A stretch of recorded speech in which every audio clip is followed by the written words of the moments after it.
বক্তব্য বেশি কিছু লাগে না। এখানে প্রোগ্রেসিভ ফার্মাররা এসছে, আপনারা দেখেছেন। এবং আমরা জানি সারা ভারতবর্ষে যদি আমাদের আত্মনির্ভর হতে হয়, স্বনির্ভর হতে হয়, তাহলে কৃষির বিকল্প কিছু নেই। আমাদের রাজ্যের কথাই ধরুন, আমাদের রাজ্যে আপনারা দেখবেন যে তিনটা জিনিস আছে। একটা হলো প্রাইমারি সেক্টর এবং সেকেন্ডারি সেক্টর, টারশারি সেক্টর। অর্থাৎ রাজ্যের উন্নয়ন হতে গেলে তিনটা দিক আছে। প্রাইমারি সেক্টর মানে কৃষি, এটার মধ্যে আছে এগ্রি, হর্টি, ফিশারি, এআরডিটি। সেকেন্ডারি মানে ইন্ডাস্ট্রি, টারশারি মানে সেবা, হোটেল সার্ভিস, বিভিন্ন রকম বিজনেস, এই সার্ভিসগুলো। আমাদের রাজ্যে উন্নয়নের সবচেয়ে বড় অংশীদার প্রাইমারি সেক্টর।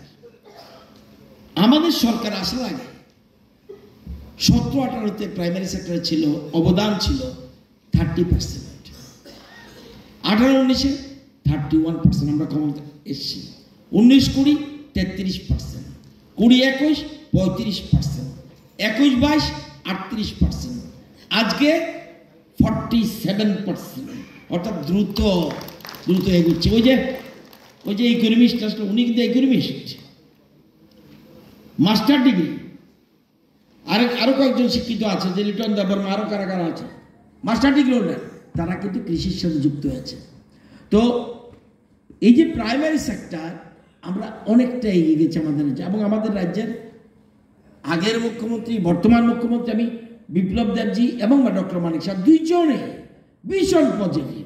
এবং আমাদের দলের সিস্টেমটা হলো যে কৃষিতে আত্মনির্ভর করো। আরে স্বামী বিবেকানন্দ বলছে যে পৃথিবীর সমস্ত সম্পদ যদি এনে দাও তাহলেও পর্যাপ্ত হবে না যদি না মানুষ আত্মনির্ভর হয়। কখনো জর্জরিত হয় কৃষি দপ্তর নানাবিধ প্রশ্ন রাখে, কখনো প্রশ্নে জর্জরিত হই কৃষি স্নাতক শ্রেণী। আর আপনারা জানেন, যত বেশি প্রশ্ন করছি। Shri Rajiv Bhattacharya sir to felicitate Shri Persistent Protocol. Ladies and gentlemen, the vast field of hard work and dedication. 4.5 lakh টাকা। 10-15,000 টাকা মাসে বেতন দিয়ে দিচ্ছ, 4.5 লাখ। দেখেন তোমার নাম কি? এটা কি তুমি আরো বাড়াইতেছ? তোমার দেখা দেখি অন্যরা আসেন। বাহ, thank you. Thank you so much. Tripura Info and press the bell icon so that you never miss any latest updates and news on Tripura.